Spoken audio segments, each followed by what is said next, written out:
On today's episode of the Fumblerooski podcast, the Packers get the job done against the Washington Commanders. Jordan Love having a field day. Tucker Kraft looking like Rob Gronkowski.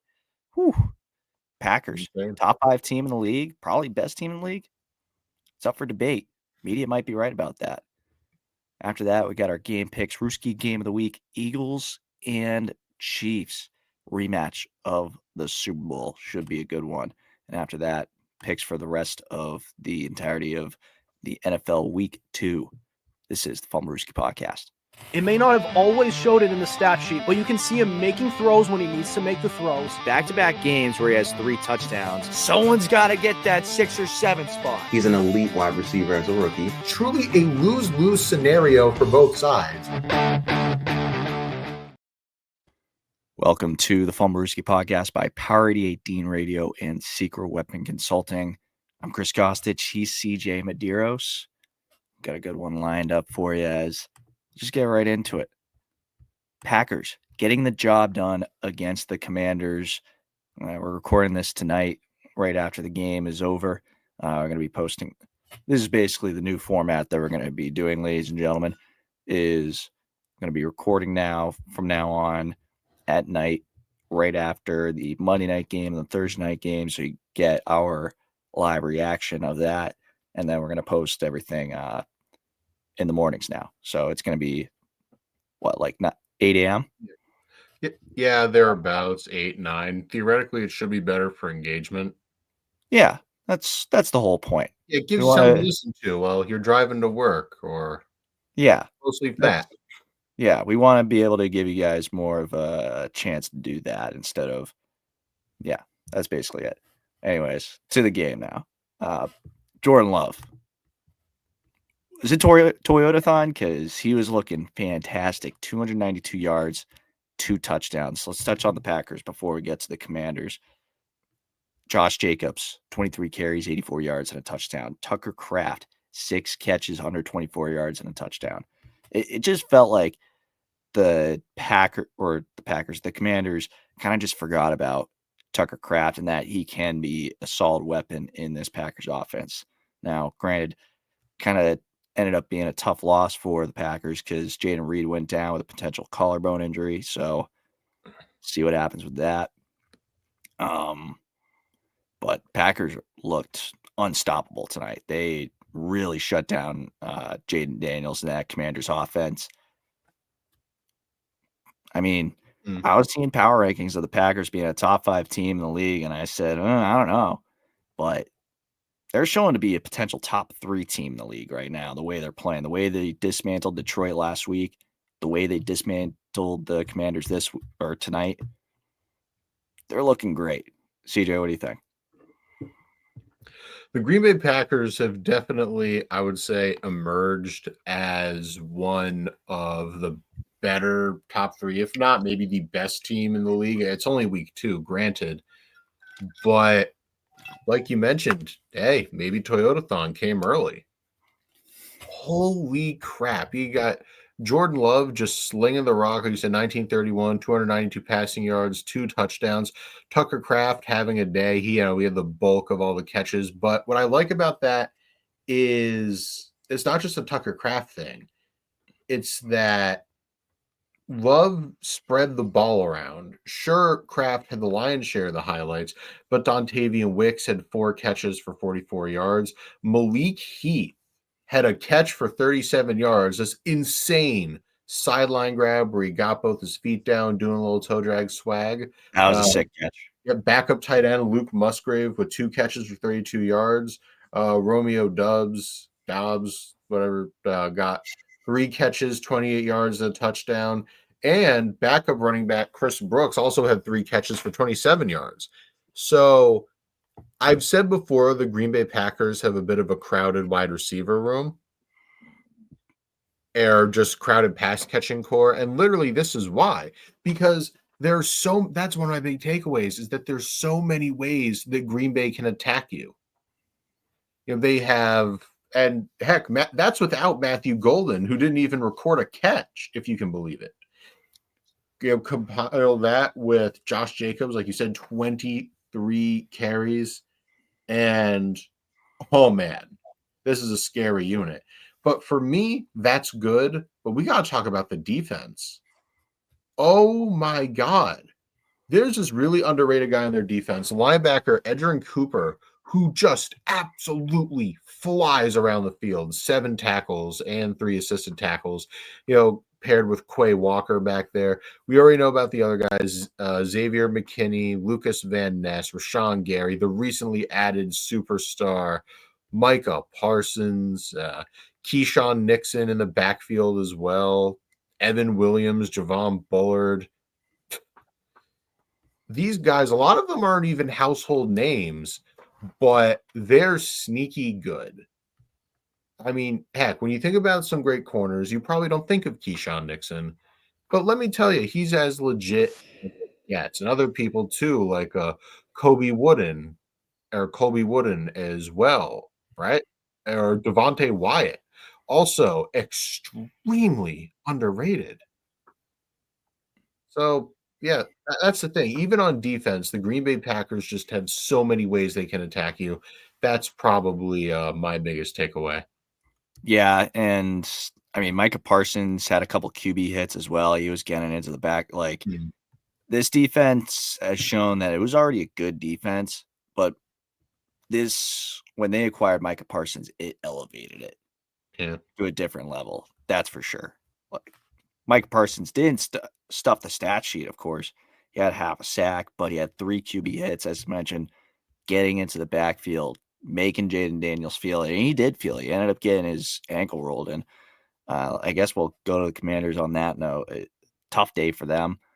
But seems like they ran into what could be a top 10 defense in the league, but Jaden Daniels did not look good. The times that he did have some good throws, his receivers weren't really helping him out, but get hit a lot. That's not good. Just a tough day all around for the Commies, and their defense didn't look good either.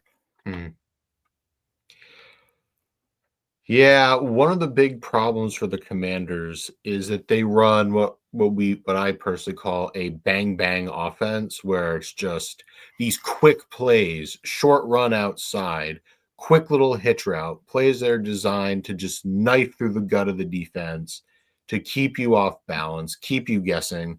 But what the Packers did is that they made Washington one-dimensional. The only 3 players carry the ball for them: Austin Eckler, Jaden Daniels, and Ja'Cory Krosky-Merritt, or Bill, as he likes to be known, or JCM, either or. They all creepily had 17 yards, like a piece on the ground. That's a little weird, but hey, what are you going to do?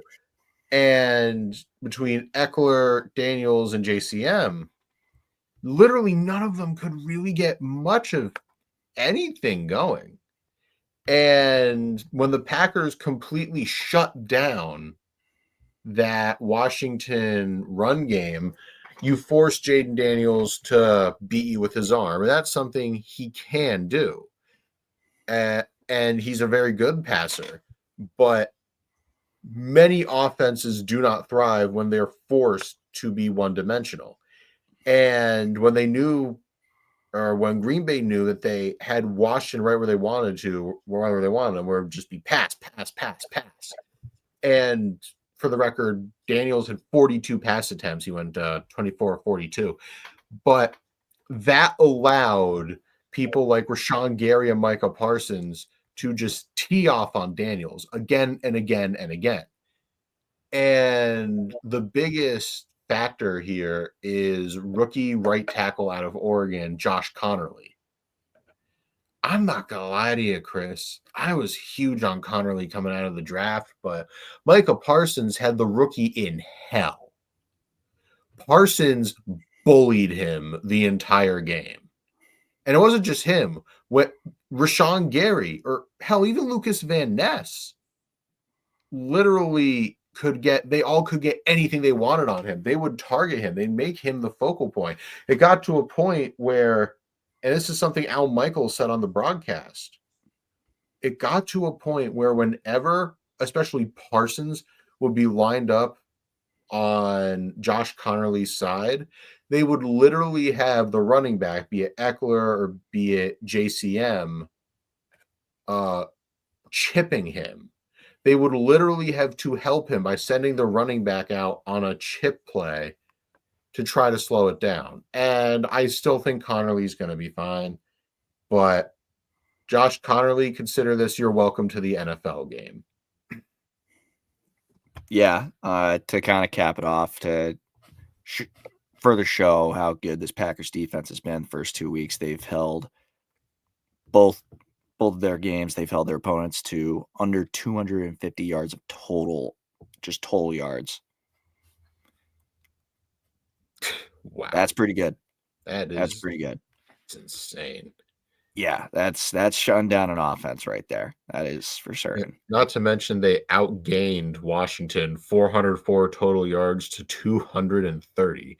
They averaged 6.4 yards a play to Washington's 3.5. There was at one point the Packers, like the average per play, it was like 12.5 to 3.3. Exactly. That's like a first down a play. So yeah. Washington, I'm not going to call it a sophomore slump because, it's only week 2 and they didn't even lose week 1. So yeah, they'll bounce back. Who do they have next week? They got the Raiders next week. So Raiders aren't a pushover either, but that could be a good week to, get yourself back into the swing of things with a win there. Or at least you would assume that they would beat the Raiders, but I don't know. They're like we said, they're not going to be pushovers. That's for sure. All right. Let's get right into our Rooski game of the week, but we're going to take a quick break first. We'll get into that after this. It may not have always showed it in the stat sheet, but you can see him making throws when he needs to make the throws. Back-to-back games where he has 3 touchdowns. Someone's got to get that 6 or 7 spot. He's an elite wide receiver as a rookie. Truly a lose-lose scenario for both sides. Welcome back to the Fumblerooski podcast by Parity 18 Radio and Secret Weapon Consulting. He's CJ. I'm Chris. One thing that I don't think we touched on in that last segment was Austin Eckler. Achilles injury. Oh, yeah. Yeah. And you knew it was going to be bad because it was a non-contact injury. And whenever you go down a non-contact injury, that almost certainly means something ruptured, something tore. Hopefully it's just a sprain and it'll only be out like a game or 2. But Achilles tears are the worst for athletes, and I hope he's fine. Yeah, that's tough. All right. On that note, let's get into the Rooski game of the week. Let's get a little bit more positive now. Rematch of the Super Bowl where the Eagles demolished the Chiefs. Eagles coming off of a pretty competitive win against the Dallas Cowboys. Their defense didn't really look all that hot.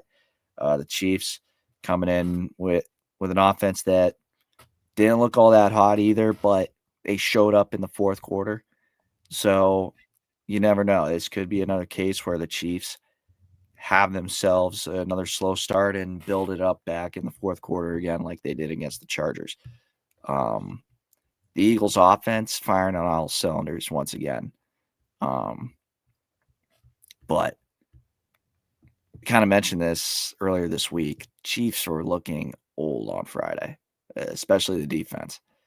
So how is this age and youth going to counteract each other this time? I don't know. The last time that they had a game in Kansas City against each other, Eagles came out with a win. So there is that. So home field advantage for Kansas City feels like it doesn't necessarily apply here because the Eagles have done it before. Yeah. Phillies won their last 2 over Kansas City. Like you said, they went into Kansas City and beat them. And then they put the absolute hurt on them in the Super Bowl. Yeah. So what I want to draw attention to something you said about, the age debate. youth versus experience. We already saw that happened once, and like I said, I know last week was just week 1, and I know you don't overreact, but for once, Kansas City, week 1 against the Chargers looked old. And Yeah. for reference, even though the Chargers are good, right? I mean, we can all agree on that. It was one of those scenarios where Kansas City always just had their number. No matter what the Chargers did, Kansas City has always been one step ahead. And then it just didn't. Kansas City looked old. They looked slow. They were calling the right plays at the right times. They just couldn't execute. And when you let Justin Herbert beat you on the ground, Jalen Hurts is going to feast. But don't get me wrong. I definitely think that the game being an Arrowhead will make it very, very competitive. Especially since they knew how to stop Saquon Barkley in the Super Bowl. Then again, it didn't really matter. But, and Saquon did kind of have a bit of a slow start. But there is one more thing. Did you hear about A.J. Brown? What's He's going on not with AJ? reading on the sideline anymore. He's not bringing any more books to games. He's Really? Yeah, this was a report, an actual real report. God, I love sports journalism. What the hell? Yeah. He's like, oh, I won't be doing that anymore. I'm giving you guys ammunition. We got breaking news in terms of Jaden Reed. Suffered a fractured collarbone officially. That's bad. I was over at my buddy's house or when we were watching the game, and I was like, damn, like, he could be out for damn near the rest of the season. And I was wrong. The max on that is probably going to be about like 8 weeks, maybe. I would think, yeah. I would think. So he's going to be out for like 2 months. For some reason, I was thinking like the Tony Romo, like the times Tony Romo would like land that way and break his collarbone almost every single time. It'd be like, oh yeah, he's basically just done for the year. But yeah, that's a tough loss. But that's why you got a stacked wide receiver room in Green Bay at that point. Is talent. Literally have 3 starting caliber receivers, and obviously it's gonna suck without Jaden Reed because he's a very good player, but you got, like I said, you got 3 other starting caliber receivers, so literally just next man up. And when Reed does get back, it's just gonna be a little extra to help you get over the hump. Yeah. All right, back to Eagles Chiefs. Where were we at with this game? I already forget. We were just talking. Oh, I mentioned how A.J. Brown is not bringing books. Anymore. Okay. He said, and I quote, "There's no more book. I'm not bringing any books on the sideline. I'm not giving any free publicity anymore." Words of a man who's truly locked in. Let's be honest. All right. Fair enough. So, yeah, now that the first week jitters are largely out of the way, I definitely think it's going to be a tight game. Yeah, I'd say so as well. Especially since Kansas City's going to want revenge too. Oh yeah, they're going to be coming out flying, I think. What's your pick for this game? When I think about it, I got to go Philly. And I don't want to overreact to week 1, but sure, Kansas City has the age and the experience, but I've never seen them look old. Kelsey, once again, is proving that he's more of a volume target guy than an actual consistent make the most out of every play threat. The offensive line still looks bad. I mean, hell, look at Pacheco hasn't been able to do anything behind that line. And to the chagrin of every Chiefs fan in the United States and around the world, Jawan Taylor is still there. And sure, you still have Creed Humphrey and Trey Smith, but they are feeling the loss of Joe Thuney. That left side of the line is a huge problem. And without Xavier Worthy, you now have guys like Hollywood Brown and I guess Juju picking up the slack. So I think it's going to be close, but I'm expecting Philly to win, kind of maybe in a repeat of week 1 where it's a competitive game throughout, but Philly's just going to be one step ahead, kind of like the Chargers were. I like it. Also, the Eagles' defense is much, much better than the Chargers. Yeah. I'm also going to go Philly here. It's going to be a tough game, but I'm just thinking about the way that the Eagles started that first half in against Dallas last week, and I'm just thinking, well, if you're Philly, you got to hope that that second half of that Dallas game doesn't creep over into this game, but I don't think it will. I think they're going to start out hot the way they did on last Thursday, and they're going to come out with a victory. They're going to use that hot start to catapult themselves into a big lead. Kansas City's probably going to make it close like they usually do. But Philly's going to come out on top. I feel like it's going to be like kind of similar to the Chargers game, but more so the Eagles like kind of slowly letting the Chiefs back into the game. Not much like how the Chargers-Chiefs game actually was, I guess, if that makes sense. Yeah. I agree. Like Mahomes in the second half of that game was starting to pick it up, and you kind of had the feeling of like, oh, geez, he's going to do it again. Mm-hmm. And then he just didn't. And if you're not going to do it against the Chargers defense, you're not going to do it against Phillies. Yeah, exactly. Yep. And before we move on, I just want to say one thing. In the interest of transparency, our co-host Justin Tucker also picked the Philadelphia Eagles to win. But Adam, who cannot be here, he's not producing tonight. He's got to sleep. He's got work at 6. Chose Kansas City. So we're not quite a united front on that one. Yeah. Good point. Be interested to see how the week 2 pick'em results end up coming out, but we'll know soon enough. We're going to take a quick break. When we come back, we're going to get into the rest of the week 2 slate, starting with the 1:00 games. This is the Fumblerooski podcast. It may not have always showed it in the stat sheet, but you can see him making throws when he needs to make the throws. Back-to-back games where he has 3 touchdowns. Someone's got to get that 6 or 7 spot. He's an elite wide receiver as a rookie. Truly a lose-lose scenario for both sides. Welcome back to the Fumblerooski podcast by Parity 18 Radio and Secret Weapon Consulting. CJ Medeiros, Chris Costich. Let's get into the game picks for week 2, starting with the 1:00 games. We're going to start out with Cincinnati and Jacksonville. Cincy's got it at 3.5. And Cincy's the favorite here. Now, I don't know. Like, I'm not saying Cincy shouldn't be the favorite. They should. But the way they play the Browns, the way that they've played at the start of the season in general, like they barely squeaked out of that game against Cleveland alive. Jacksonville had a pretty dominating win against Carolina. They're coming in hot. I'm feeling Jacksonville here. It's going to be tight.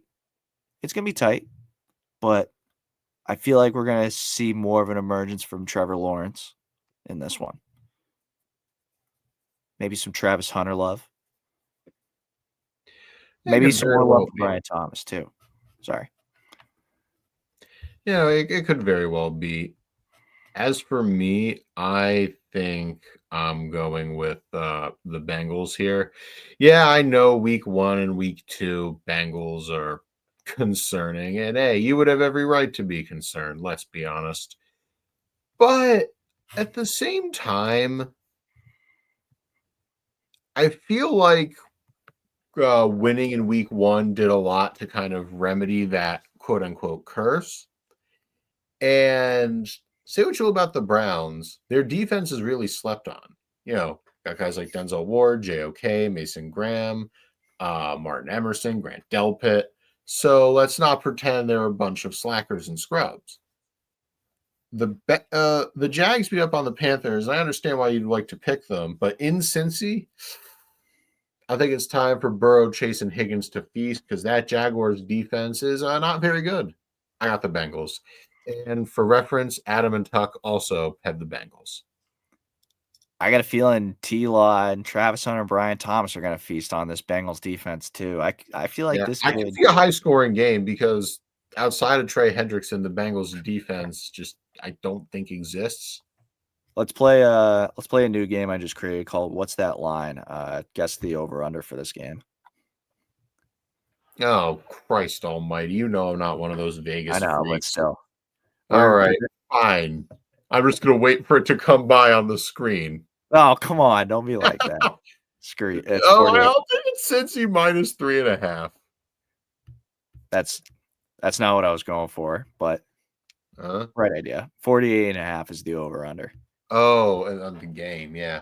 I might be careful taking the over here. Yeah, facts. I'm sorry. I thought I'm stupid. No, it's okay.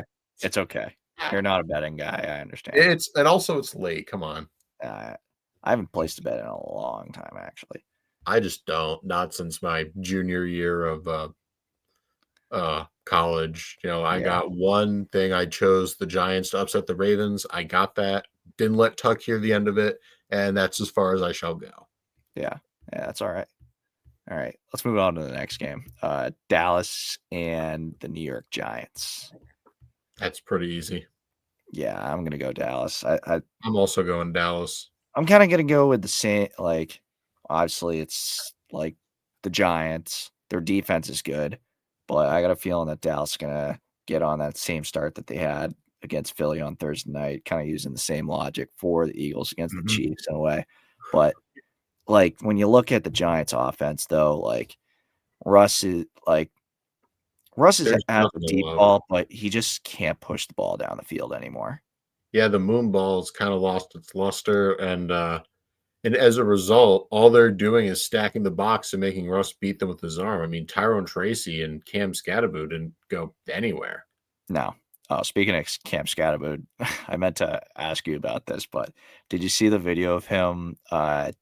He's in Pass Pro, and he went head first into his Pass Pro block.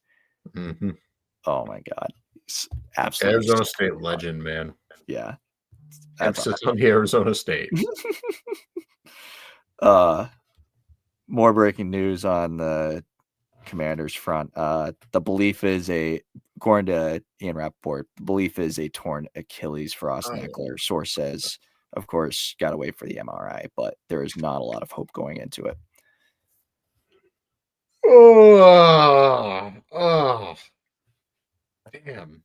Well, hey, I hope he gets better soon. He's still got some stuff left in the tank. Yeah, just get well soon, man. Hell yeah. But yeah, before we move on to the next game, I do want to point out, since we're both picking Dallas, Adam and Tuck both picked Dallas as well. Yes. And this is all just like lining up to be Jackson Dart as the starter as well. I think Brian probably like week 5. Well, it depends on how long Jameis goes out, because technically he's third behind old famous Jameis. No, Jackson Dart's QB2. Holy crap. Well, yeah, he's QB2. I would prefer Jameis just for the memes, but I digress. Yeah, but no, Jackson Dart is QB2. So he's, week 5 could be pretty imminent on that. It kind of depends on what kind of leash Russ has at this rate. Moving on to the next game, Chicago and Detroit. Chicago, I mean, all right, the line is 6.5.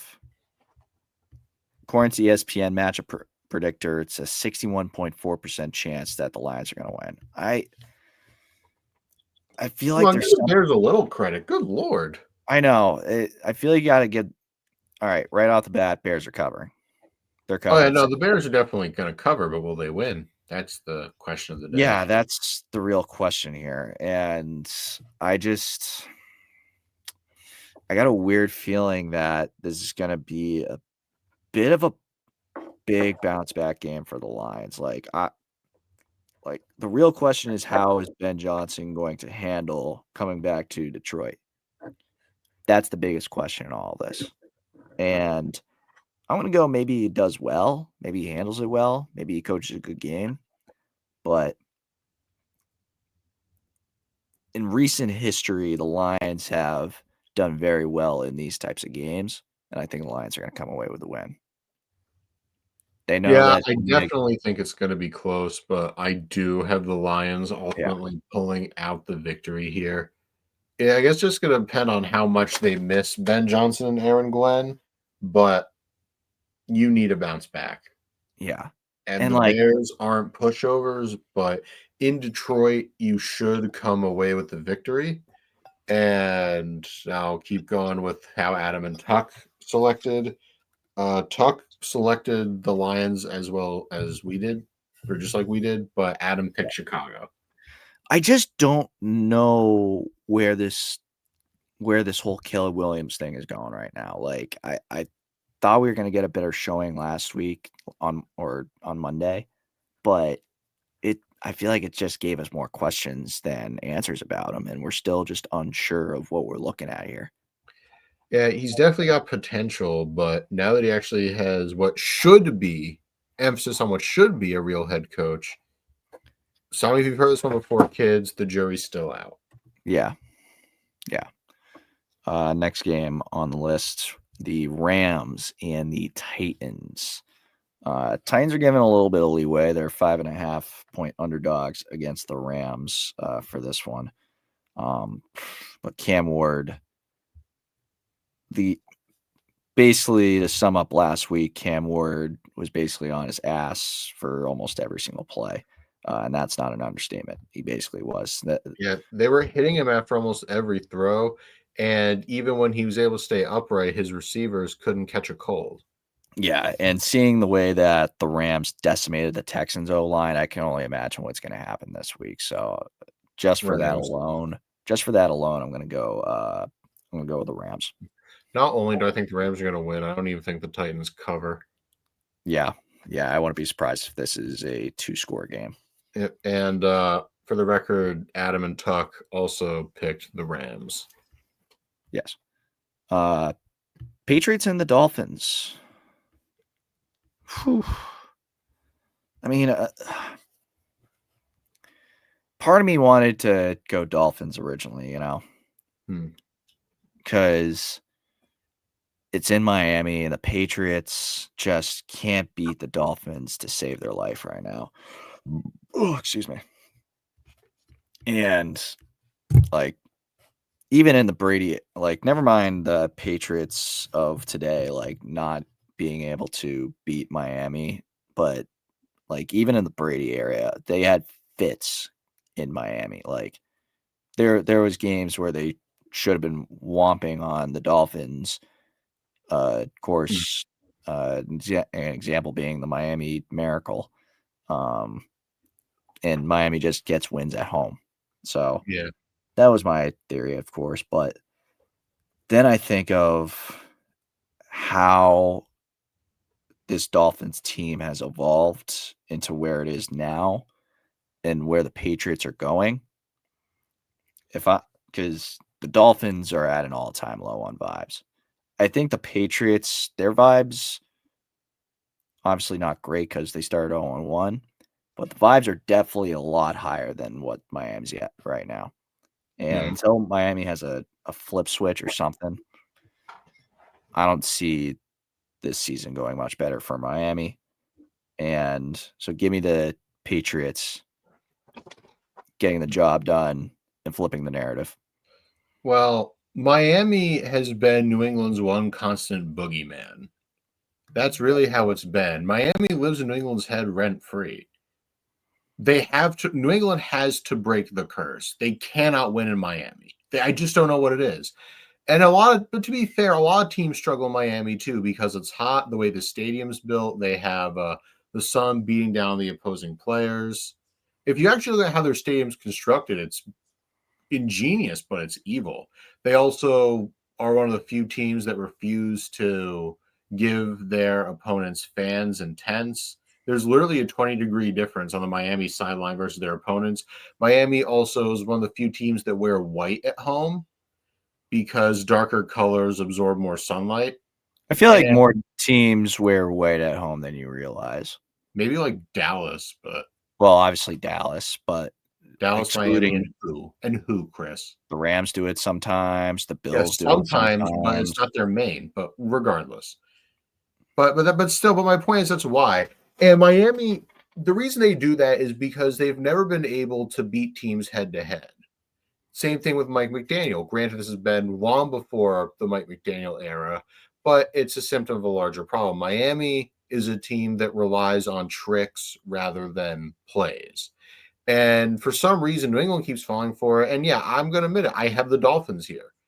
And don't get me wrong, because I'm pretty confident in this, when New England loses, all the talking heads are going to go nuts and whatever. And, like worst case scenarios happening. But I definitely think New England's going to keep it close. It's going to be a classic Patriots moral victory where it's like, oh, you showed you can hang through adversity. It's like, yeah, well, I don't want to hang. I want to win. And for some reason, Tua just turns into prime Steve Young against New England. Like, don't get me wrong. I don't think he's that good. I do not think Mike McDaniel's that good. But for some reason, they just can beat New England. And I don't know why. Like, if you're New England, you have to break the curse, but I don't see it happening. Yeah. And also, Adam and Tuck picked New England.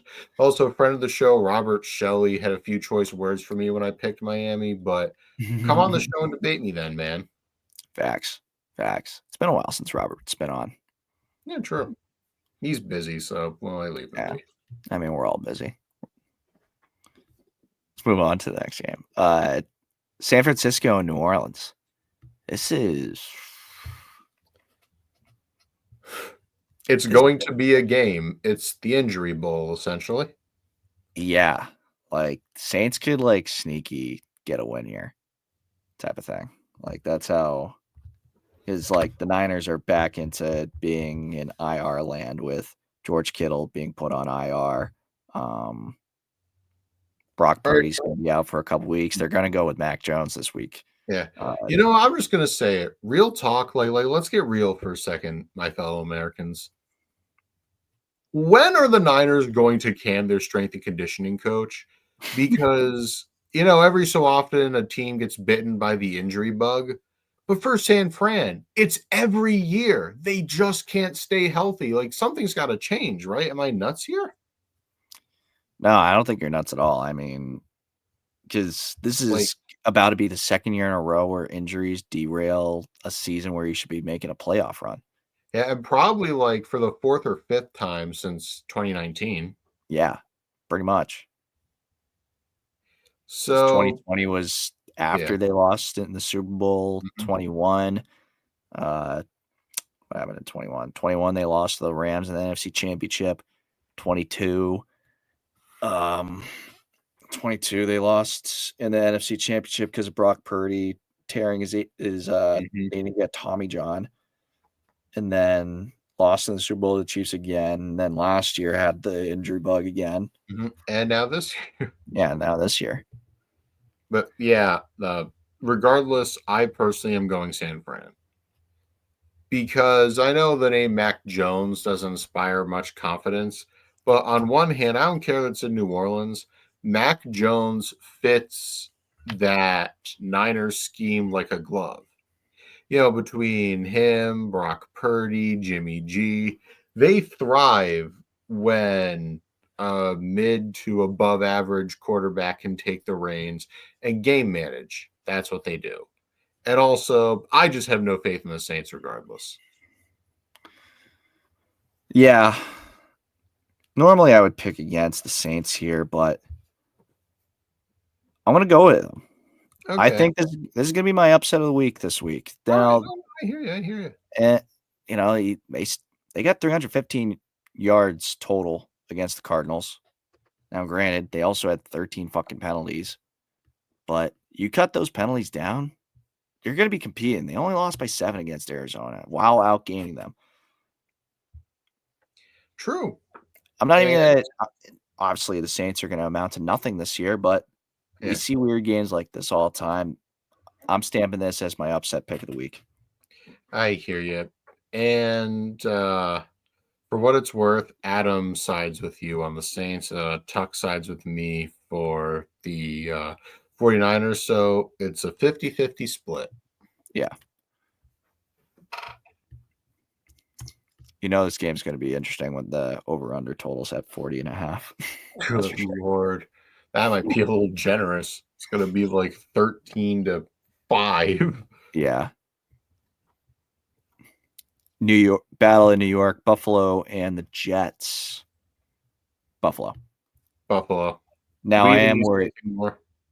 Now I am curious to see what kind of Jets team we're going to get. Are we going to get the Jets team we were expecting, or are we going to get the Jets team that put up 32 on Pittsburgh?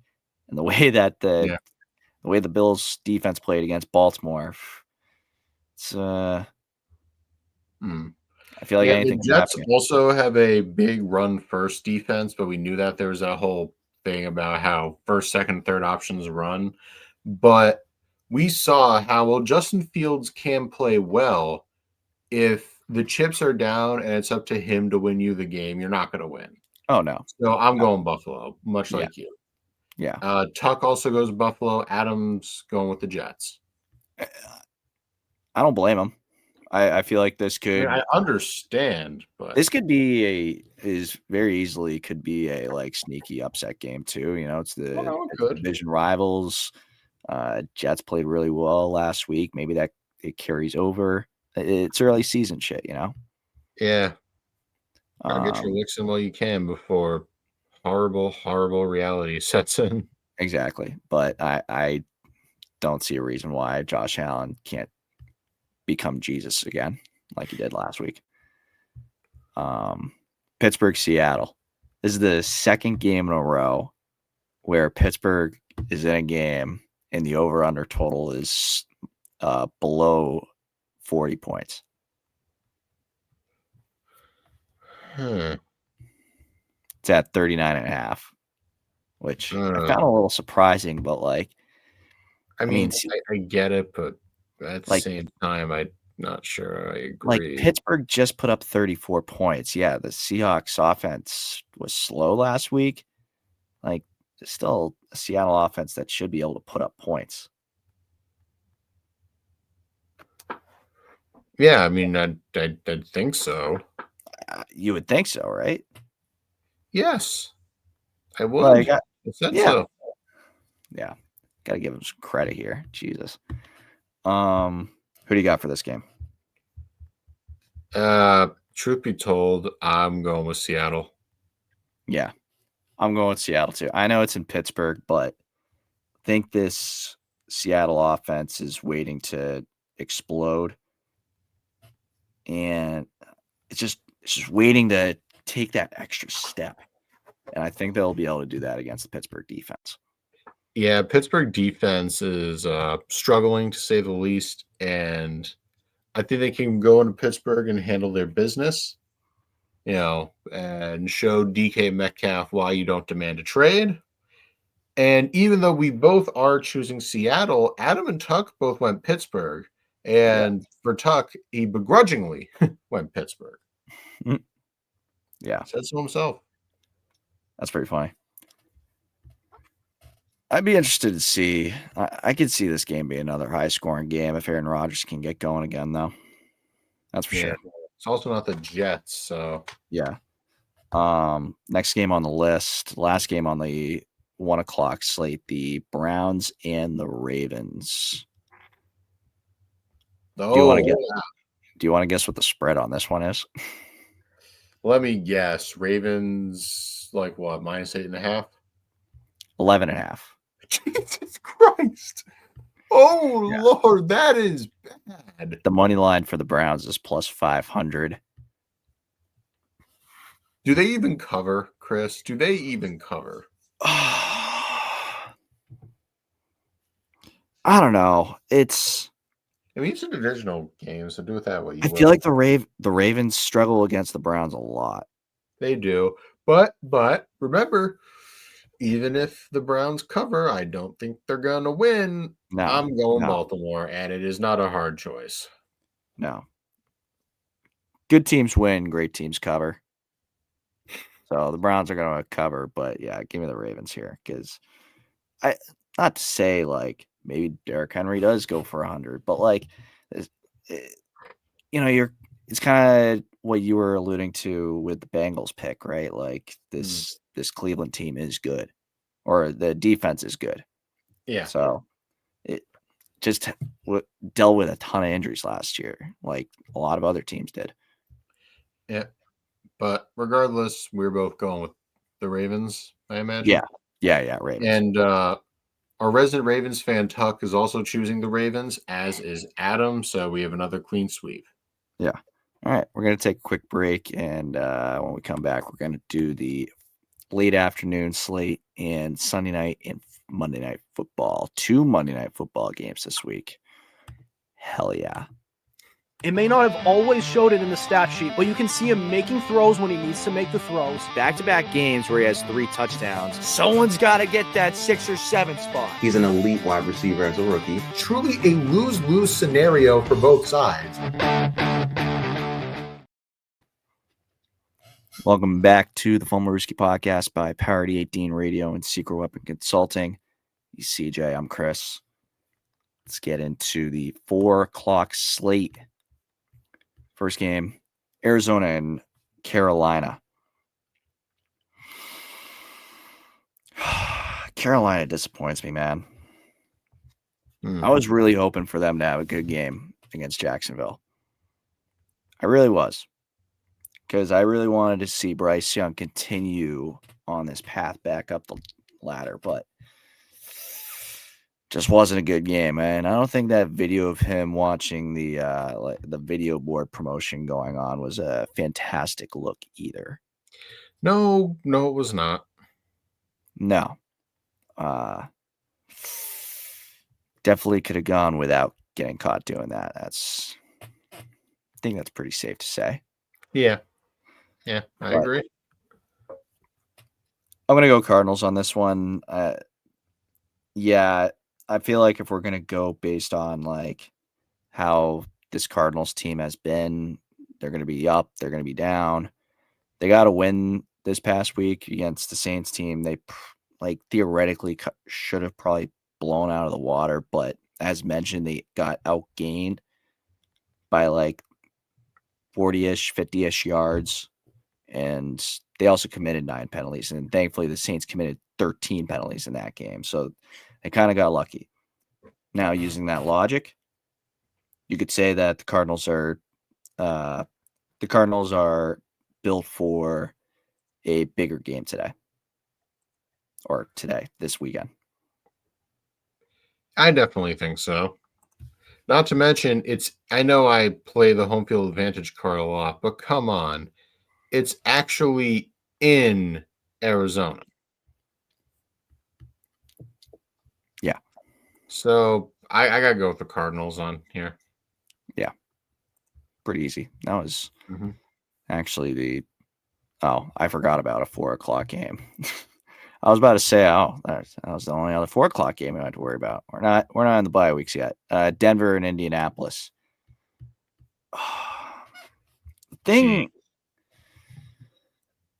The Denver game is weird. The Denver game was weird. I didn't like how that went. I didn't. Did you see how the end of the game went? Like the last Denver drive? No, I didn't. Explain. So it's like 4th down. A field goal like ends the game essentially. It's 4th down, and Sean Payton holds back his kicker, and it's like, no, we're going for it. And it was like, I forget what the down and distance was, but like play clock's running down. Bo Nix is like calling the play in the huddle, and the players are like, what the fuck are we doing? And it wasn't like one of those like, we're going to get up to the line and try to draw them off sides things either. It was like they ran a full play, and like Bo Nix like took a shot to the end zone. And the whole thing was just a shit show. That's all I can really say. It was like they snapped the ball, and it was like the lineman barely knew what to do. Like it just seemed very clunky and like not the way you want to see a 4th down play. And I think in general, Denver is just leaving that game with a bad taste in their mouth. And I feel like that might carry over into this week against the Colts.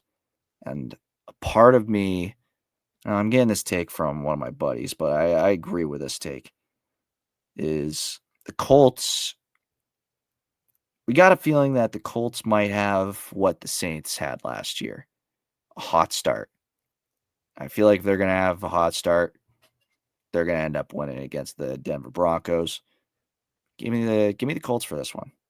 I really like the way the Colts defense played this past weekend. If Daniel Jones has another consistent, safe day, I don't see a reason why the Colts can't get a win. But of course, this is also a very tough Denver team, so I can also see this being kind of low scoring. Yeah. Sorry, that was pretty long-winded. I didn't really give Yeah. you a chance to respond to the actual end of the game thing I was telling you about. But No. You're right. You're right. What are your thoughts? Ooh. Well, that you mention it, I got to go with Indy. I do. I have to. I kept saying this during the offseason about how I was concerned about Bo Nix. And in some circles, the term schedule merchant was thrown around because I don't think he's beaten a team above 500. And granted, Indy's not a world beater by any stretch. We're going into Indy. You got to deal with Jonathan Taylor and Michael Pittman. And so long as Daniel Jones doesn't screw up, that could be a recipe for disaster for the Colts. I think it's going to be a low-scoring slugfest. But that Colts defense is also nothing to sneeze at. I'm going Indy, much like you. But for the record, Adam and Tuck are going Denver. Yeah, I mean, this is a pretty close line for this week. Denver's favored by 1.5 points this week. Money line, though, for it is even. So it's pretty – Vegas has it pretty tight as well. All right. Sunday Night Football. Now we're out of the 4 o'clock slate. Sunday Night Football, Falcons and Vikings in Minnesota. Part of me originally was thinking Vikings on this, and I feel like all the arrows are pointing towards the Vikings here. Especially, a lot of momentum off of that comeback victory against Chicago. I feel like JJ is more primed to have a better primetime game this week than last week because he's got the home field now behind him. But I don't know. A part of me also thinks that some of that play from this past Monday night is going to creep into this Sunday night again. I feel like Michael Penix is prime to get his bounce back against the Vikings the way he was supposed to last week or last season. For those that was the first real test Michael Penix had, and he played solid, and he's had some good spurts as well. No, he has, but I kind of like this as it being a rematch of the national championship. Penix's Washington Huskies versus JJ McCarthy's Michigan Wolverines. Oh, yeah. But I'm going with the Vikings here because of that Brian Flores defense. Penix, if you thought the Tampa Bay defense was difficult, and you probably shouldn't, Minnesota's a completely different animal. And for McCarthy, all you have to do is just be a game manager. You've got the talent you can use as a crutch. Just sit back, let your defense do the work, and deliver the ball to Jefferson, pound the rock with Aaron Jones, get Hockenson involved, and you should be set. Keyword, of course, is should. But yeah, I like the Vikings on Sunday night, and for what it's worth, Adam and Tuck also have the Vikings. Chris, you might be lone wolfing on this. I am. I misspoke. It was Kirk Cousins that played against Minnesota. That was the beginning of the end of Kirk Cousins. So, but Yeah. I just got a feeling that Penix is prime for something here. And hey, who knows about Kyle Pitts too? Kyle Pitts, if he can keep it up from week one, he could be a the serious weapon that everyone has hoped for him to be. But I got this being. I know that Minnesota is the favorite, but I see this being some wacky, weird week 2 shit going on here. And I can sense it. Oh my God! No, no. You don't understand. Kyle Pitts is actually gonna be good this year. Trust me. Trust me. Pick him up off the waiver wire right now if you haven't already. You should. Oh, you shouldn't have to pick him off the waiver wire. He should have gone first overall. True. That is true. You should conjure up a trade right now where you trade Jamar Chase for Kyle Pitts. Straight up. Do it. All right. Monday Night Football, Buccaneers and Texans. This is the 7 o'clock game. There's 2 Monday Night Football games. God bless America. Buccaneers at Texans. This is the 7 o'clock game. All right. Real quick. I love that there's 2 Monday Night Football games. I hate the times that they're at. I like the time for the Bucs Texans at 7 o'clock. I think that's perfect. The second game needs to be like starting at halftime of the first game. So the second game needs to be starting at like the normal Monday Night Football time or something like that. I don't like this. I don't like this at all. It's gonna be fun when we record in the middle of the Chargers Raiders game, but I don't know. I'm just not a fan of it. What do you think, CJ? Why do we have 2 Monday night games? I don't like it. Why? What? You don't like the 2 Monday night games in general? I do not. Why? You want to know why, Chris? There's no reason. I'm old and in the way. That's literally why I like You tradition. just hate change. You just hate change. No, I hate change. You know what? I do. I'm not a big fan of change. You know what I remember? I remember when we were a proper country when you could get NFL's Sunday ticket on cable TV, all the games, and we lived like kings. Yeah. What happened? It's a good start. It's a good start to our Bucs Texans preview. But yeah, no, but I don't like change. And which is why I'm not changing my mind. I'm going with Tampa. I'm going with Tampa as well. I just want to say one thing though. If Houston loses another ugly game like that, should we have an uncomfortable conversation maybe about CJ Stroud or D'Amico Ryans? I hope not. Is it a? I haven't been able to figure out the offense. He hasn't recaptured that magic of his rookie year. Well, is this a CJ Stroud, D'Amico Ryans problem, or is this going to be a front office problem? Because front office didn't bring Laramie Tunsil back. Front office hasn't really given CJ Stroud a good O-line. Yeah, they actually made it worse when they traded. Yeah, exactly. Like, and they made it worse. Like, you replaced Stephon Diggs with Christian Kirk, which I mean, if we want to put them on the same level, sure, but I don't know. It's a weird situation right now with Houston, and I don't really know how to. I kind of figured, you know what, like they got more film on CJ Stroud. They figured him out last year. And now we'll see if CJ Stroud's going to be able to make that next. It's hard to say. It's hard to be like he's going to be taking that next step when he's on his ass every other play. Yeah, that's kind of how I chalk it up to be at this point.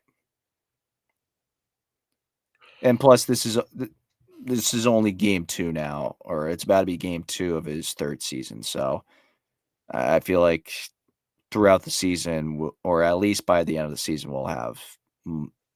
I'd say we could have a majority of questions asked of what to expect to CJ Stroud, maybe. Yeah. I'm also going to go Bucs though. just to get that out of the way. But Houston is favored in this game by 2.5. Is there something about Tampa that I don't know about? Like, serious question. Like, No, I don't know. is this just they're giving them home field advantage? I mean, that's what it would have to be, because unless they think the Texans defense is that good to shut down Evans and Njigba and Irving and you Otten mean and get to Mayfield, that's a tough ask. And I know the Tampa Bay defense isn't that great, but since the start of last season, the Texans offense has been stuck in quicksand. Yeah. What are we doing here, guys? Yeah. I'm going Bucks. You're going Bucks. Adam and Tucker going Bucks. I'm looking through the It's injury nuts. report for Tampa right now to see if I'm missing something, but it's Son Reddick, limited participant in Thursday with a foot injury. Tristan Wirfs, knee, limited practice Thursday. Luke Godke didn't participate in Thursday's practice due to a foot injury. I guess if that's your only concern, yeah, it's going to be a concern when if you end up losing your two tackles. That's going to be cause for concern. I will say that. Then I may end up bleeding the Texans. But even then, I feel like that Baker Mayfield is really good at getting that ball out of his hands. If you want to go quick game with Mike Evans and Igbuka, then by all means. But I guess it's going to come down to what you have on your bookends for that night. Also, yeah. Good news for the Texans is that Godwin has been upgraded from out/IR to doubtful. So we're 1 week closer to Chris Godwin making his his season debut. Second Monday night game, the 10 o'clock game, Chargers and Raiders. Both teams coming off of very good victories. I feel like the Raiders probably could have done more against the Patriots last week. Just in terms of like the yards that they were able to gain. But all in all, I'm going Chargers on this one. I feel like when you have a huge victory like you do in last Friday, it definitely the type of win they have last Friday carries a lot of momentum with it. And I think that they'll be able to do that this week against the Raiders. Doesn't matter if it's an AFC West opponent. Yeah, you're in Vegas. But I think that you'll definitely see lose my train of thought right now. But I think the Chargers just gonna get another big victory here because of the momentum carried from last week. Jeez, I can't get that out for the life of me. CJ, what's your pick? I'm going to have to go with the Chargers. Now, the Raiders do have that big playability, but the Chargers offense is much, and I do mean much different than New England's. So I definitely think the Chargers are better equipped to take advantage of that, because the Patriots are a team where on paper they're not terrible, but it's going to take some time for them to gel. Yeah. The Chargers, you don't have that luxury if you're the Raiders. And I don't care that it's going to be in Vegas. I still have the Chargers. I think it's going to be close. Division games usually are, but still give me the Chargers. Yeah. Yeah. I feel like that's going to be pretty standard. The other two also picked Chargers as well for this one. All right. That is our week 2 game picks. And yeah, so hopefully you guys enjoy the not new format, but the new scheduling. And that's all the scheduled content that we have for you on this Friday, the 12th. CJ, you got anything on your mind? No, honestly. Work. All right.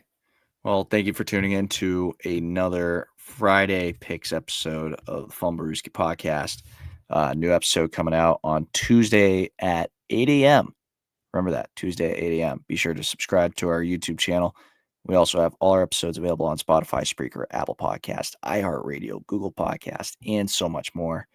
Be sure to follow our Instagram, Fumblerooski_pod, to keep up with the pod and the latest coverage on the NFL. Otherwise, he's CJ Medeiros. I'm Chris Costich. We'll see you on Tuesday. Over and out.